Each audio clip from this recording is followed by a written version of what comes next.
Banyak yang bilang lupus itu nggak bisa hamil. Benarkah demikian? Bertemu lagi dengan saya, Dr. Sandra Langu, spesialis penyakit dalam konsultan dermatologi dari Siloam Hospital Lipo Village. Ini merupakan bagian kedua pembahasan saya tentang kehamilan pada pasien rematik autoimun.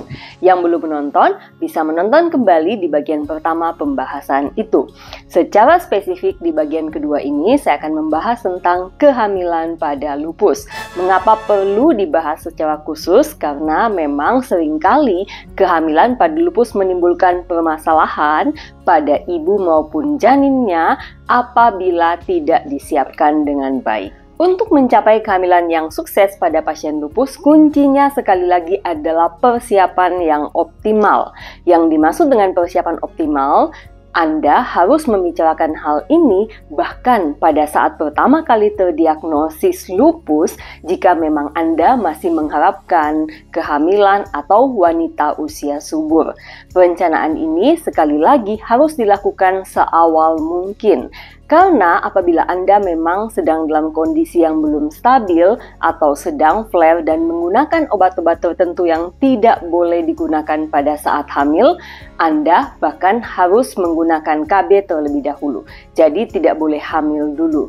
Dan nanti apabila memang kondisi Anda sudah stabil dan tidak ada kontraindikasi, maka Anda boleh memulai kehamilan Anda tentunya setelah obat-obatan diatur sedemikian rupa oleh dokter dan dokter sudah memastikan beberapa bulan sebelumnya Anda stabil, baru Anda bisa memulai kehamilan. Tapi apakah memang semua pasien lupus bisa hamil? Tentunya tidak demikian. Ada kelompok pasien lupus tertentu yang memang oleh dokter akan diminta untuk menunda kehamilan atau bahkan tidak boleh hamil sama sekali.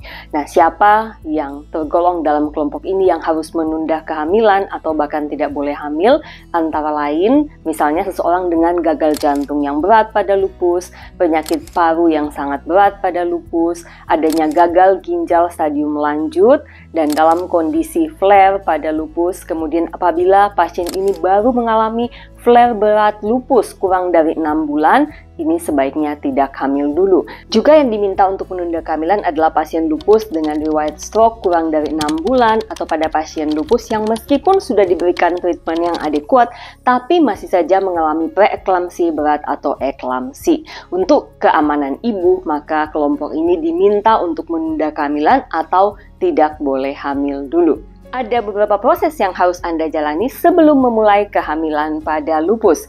Yang pertama, sekali lagi dokter harus mengganti obat-obatan yang tidak boleh digunakan selama masa hamil dengan obat yang aman digunakan selama masa hamil. Misalnya, kalau Anda sedang menggunakan mycophenolate mofetil atau mycophenolate acid, ini harus dihentikan dulu, diganti dengan obat lain sesuai dengan kondisi Anda. Misalnya, azathioprine, hidroksikloroquine itu aman digunakan selama masa kehamilan. Kemudian, selama beberapa bulan, dokter akan memantau kondisi Anda. Kalau Anda tetap stabil dengan obat pengganti, maka Anda bisa memulai kehamilan. Pada saat hamil, ada beberapa hal pun yang harus diwaspadai atau yang harus terus diawasi. Biasanya memang flare selama masa kehamilan ini ringan, terutama jika memang kehamilan Anda sudah terencana dengan baik. Tapi apabila Anda hamil dalam kondisi sedang flare, nah ini tentu saja sangat berbahaya. Oleh karena itu, jangan pernah hamil tanpa izin dokter Anda. Kembali pada pengawasan selama masa kehamilan, apa yang harus diawasi? Yang pertama tentunya aktivitas penyakit Anda atau aktivitas si lupus. Terutama kita harus melihat ada tidaknya kelainan darah, HB, trombosit, keadaan secara umum, bagaimana radang sendi Anda, rambut rontok, sariawan berulang, atau adanya vaskulitis di kulit. Dan aspek yang paling penting juga yang harus kita monitor adalah tekanan darah dan kemungkinan flare pada ginjal. Jadi urin harus dicek secara berkala. C3, C4 dan juga anti-dsDNA yang merupakan parameter flare-nya lupus ini pun akan dicek berkala sesuai dengan kondisi Anda dan sesuai dengan petunjuk dokter Anda.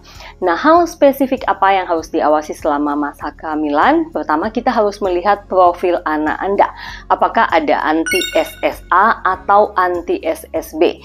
Karena kalau ada profil autoantibody seperti ini, meskipun kecil, kurang dari 1%, tapi wanita hamil dengan lupus yang punya autoantibody ini akan beresiko untuk mengalami lupus koegenital. Karena apabila selama pemantauan ditemukan adanya gangguan jantung, denyut jantung yang pelan, bradikardi pada janin, ada pengobatan spesifik yang harus diberikan pada ibu untuk menyelamatkan bayi Anda. Selain itu, ada satu hal yang penting pada kehamilan pada lupus, yaitu pemeriksaan antibodi antifosfolipid. Jadi, ada autoantibody seperti lupus antikoagulan, ACA, IgG, IgM, dan beta-2 glikoprotein.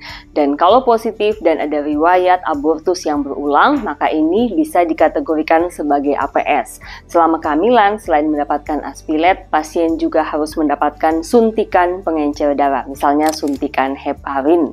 Jadi teman-teman, cukup kompleks ya penanganan kehamilan pada lupus.